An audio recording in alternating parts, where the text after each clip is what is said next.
Hi there folks, welcome to this week's weekly forecast. It's Monday the 31st of April, bank holiday here in the UK and also out there in the States. So a bit of a slow start to the week. Let's start off by having a quick look at the momentum meter. This is the currency strength meter.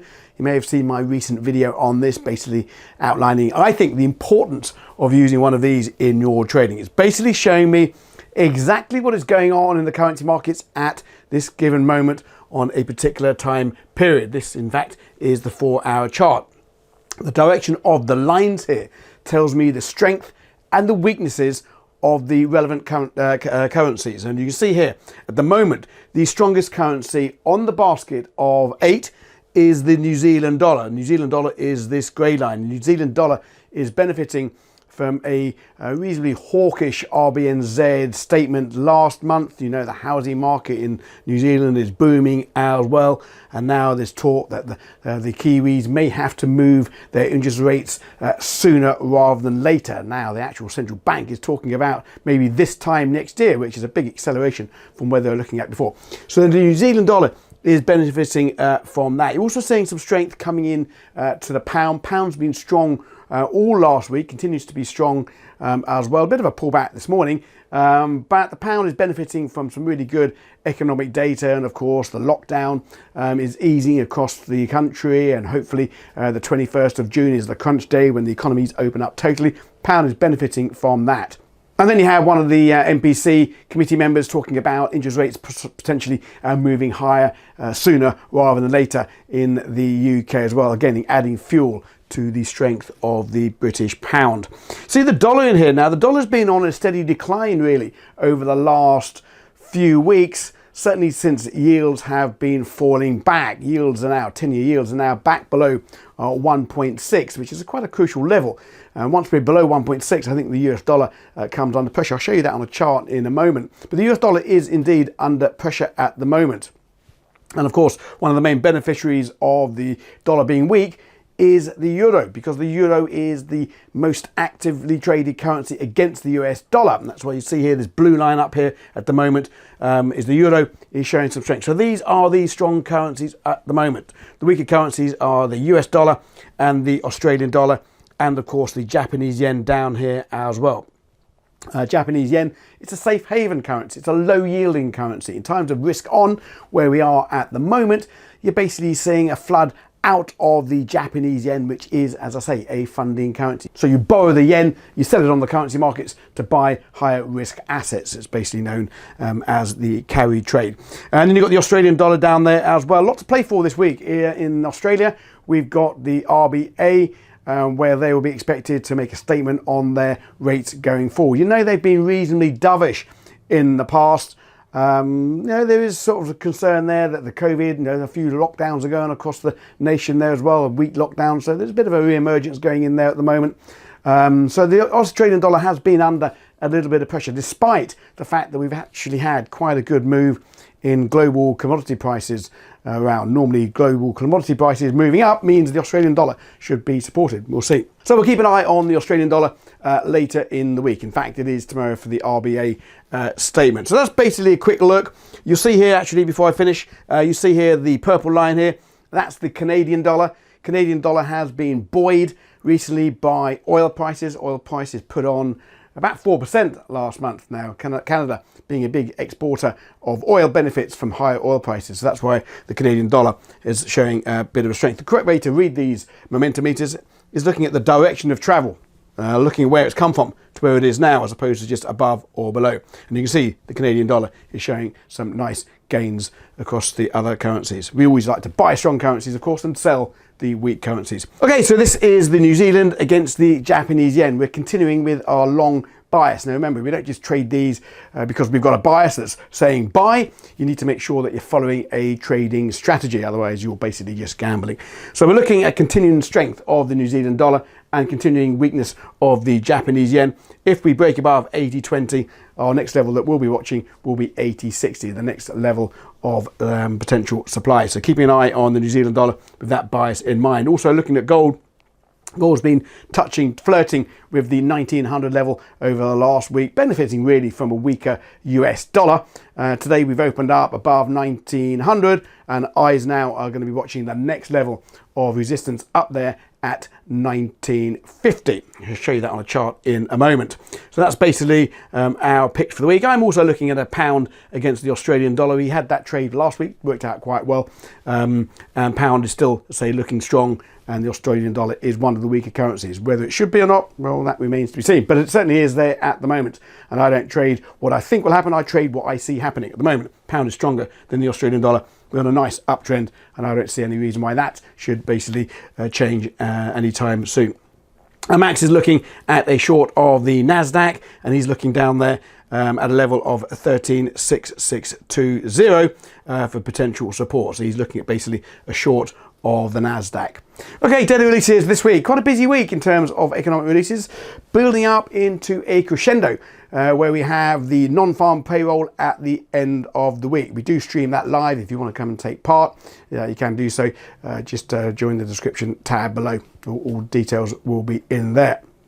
Non-farm payroll, very important. It basically gives us an indication of where the economy is going. It's basically the job numbers. Remember last month, the markets were expecting 1 million jobs created. It came in at less than that. I think it was about 266,000. So the dollar was sold off quite dramatically with the release of that data. So we'll see what happens this month. They're going for, I think, up 650,000. But again, dollars are looking a little bit nervous in the run-up into that release later on in the week. We've also got the CAD unemployment data as well, and as I mentioned a moment ago, we've got the RBA interest rate decision out in Australia. Let's just jump onto the screens now. I'll show you the economic calendar in full, and then we'll look at a couple of charts as well to see if there's any analysis worth taking note of. Come on, let's go. Okay, so this is the US 10-year government bond yield. Now, we always like to look at bond yields to help us determine the strength of a particular country's economy. The reason why we look at economic releases throughout the calendar month is because it gives us clues where interest rates will go. And there's no bigger clue than actually seeing the interest rate market. And this is the 10-year yield. And I mentioned there on the screen that 1.6 is a key level. The dollar at the moment is pretty much tracking this almost move for move. Don't always track it move for move. Certainly appears to be that way at the moment as the markets are looking to basically time the next move in interest rates higher.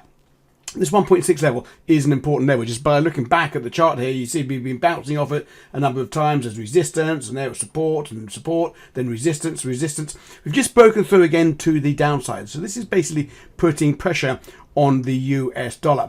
Remember I mentioned non-farm payroll? This candle in here was non-farm payroll last month. As I said, they're expecting 1 million jobs to be created. It came in just a fraction of that at 266,000, and the dollar and yields plunged with that. So we'll be watching that again this month. Keep an eye on these yields. As long as we're below 1.6, I think the US dollar trades to the downside. Okay, and this is the dollar index. This is basically the DXY, which is the 6 major currencies pitched against the US dollar. Of which the euro is the main component, accounts for about 2/3.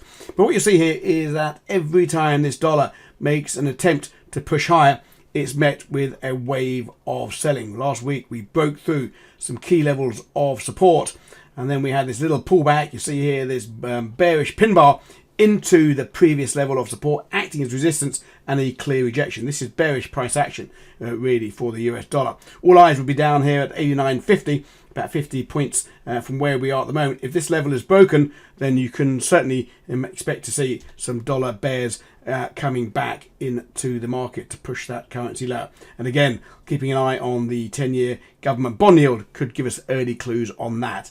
As I say, all to play for this week with the non-farm payroll. Okay, so let's have a quick look at gold. As I say, we've been flirting with the 1900 level. Broke through last week, got up to 1912 and pulled back again. But now the bulls are out there buying gold, predominantly due to the dollar weakness as much as anything. But there is definitely long momentum behind the gold markets. Now, I think if gold is able to stay above 19 for 2 or 3 days, then eyes will certainly be looking to retest those highs that we saw double top up there at around the 1960 level. We may find 1950 acting as support. But the longer we stay above 1900 level, the cases are going to build for another momentum push to those double top highs that we saw. So we'll be watching that. Again, the bond yields. If the bond yields start to creep lower, then you can expect to see the dollar creep lower, and this gold will have no problem getting back up to those levels. So that's a quick look at dollar and a quick look at gold. Just have a quick look now at the economic calendar for this week.